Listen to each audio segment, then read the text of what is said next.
Hi, my name is Sarlan Singh, and today I'm going to be talking to you about how gender roles negatively affect the progression of women. What started all of this was reading a quote saying, I already know women have the same opportunities, and I'm sick of hearing this, but I'm sorry. We live in a patriarchal society. And gender is not something that we were born with. It's something that's constantly recreated out of human interaction and individuals that reinforce those stereotypes. So, this simple concept of what is rewarded and what is punished, when applied to gender roles, can be seen affecting how people make decisions. So, when you act in a way that is socially consistent to your gender role, you are praised.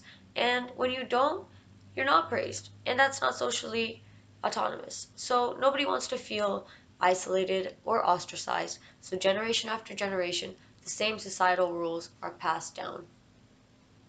What is horrible is that when women try to balance both of the roles of trying to make money for the family as well as being the caretaker for the home and its occupants, they're just socially encouraged to pick one.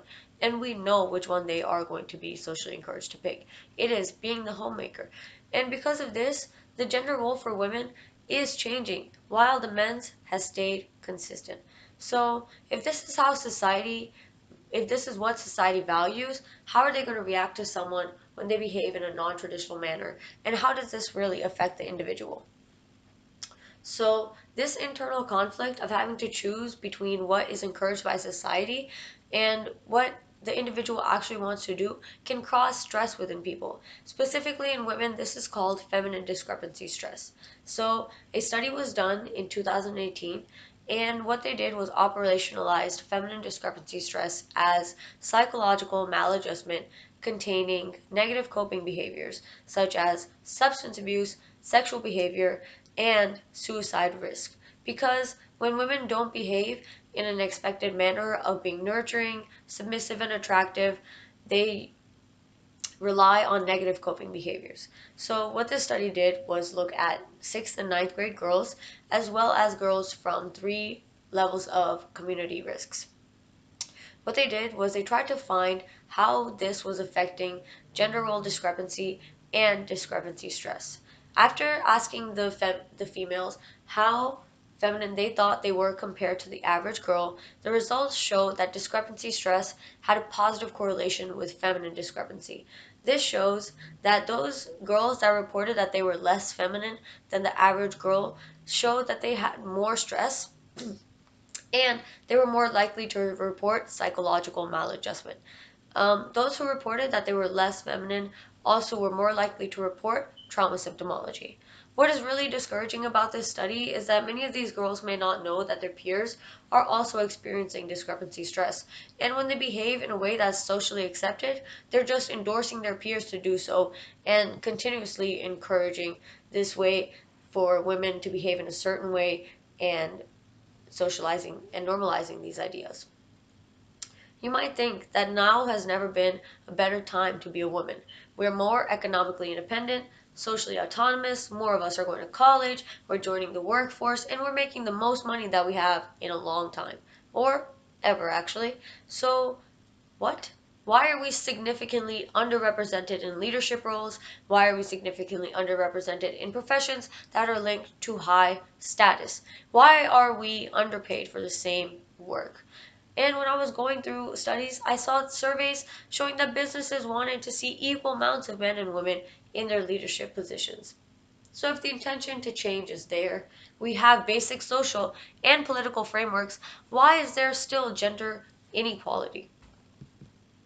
So one of the methods that society has done to lessen this gap is by promoting women to jobs at higher levels and jobs with more responsibility.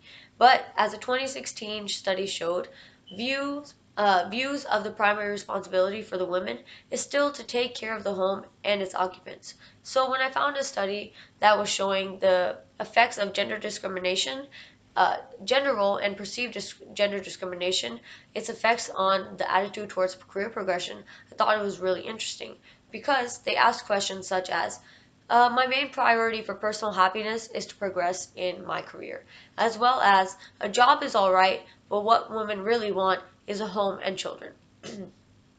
They asked these questions to couples, individually as well as them together. And the results showed that men had more traditional gender roles than women. And this is consistent with previous studies that we have talked about. But the gender role really mattered more to men and not to women. And this is interesting because in the man's career progression, it is normal. It is normal for them to work. So it takes priority because they're not forced to choose between something that society wants and something that they want. They also found a positive correlation between the wife having increased professional status, and that influence decreases on the man's career progression. So, as a woman becomes more autonomous, she affects the man's career progression less, and she doesn't have to depend on him. So, one of the reasons that I thought women were not going to progress in their careers is because of the confidence in our abilities. We already know how priming can negatively affect a person. So this study wanted to see how priming gender roles affected the self-concept of leadership in women and how it affected their interest in distinct gender-related jobs. So they were either primed with traditional gender roles or pictures of gender roles that were non-traditional. So either pictures of a male that was a surgeon or a CEO, and a teacher and a nurse that was a woman, or they were primed with the non-traditional gender role of a male being the teacher or nurse and the woman being a surgeon or a CEO. The results showed that when they were primed with a traditional gender role, the interest in the male jobs decreased. And when they were primed with non-traditional gender roles, the self-concept of leadership decreased as well as the interest in male jobs. So maybe the reason that women don't seek leadership positions as to the same extent as men is maybe not because of gender discrimination, but maybe it's because of the current conditions that are presented to us. They don't make us happy. And women perceive gender bias as an obstacle. That alone can discourage female employees from trying to advance in a company. So we know that happiness is a really big part of an individual's life goal. And when women reach their potential in their careers, they are still not satisfied with their lifestyle. And this is not consistent with other studies because leadership roles are linked to high social status and wealth, which are linked to happiness. So when I found this study that managerial women are less happy than men, I thought it was really interesting because what they looked at was how attitudes towards having children were equal in men and women, but managerial women valued their personal success significantly more than non-managerial women. But both of their percentages of personal success were still less than managerial women.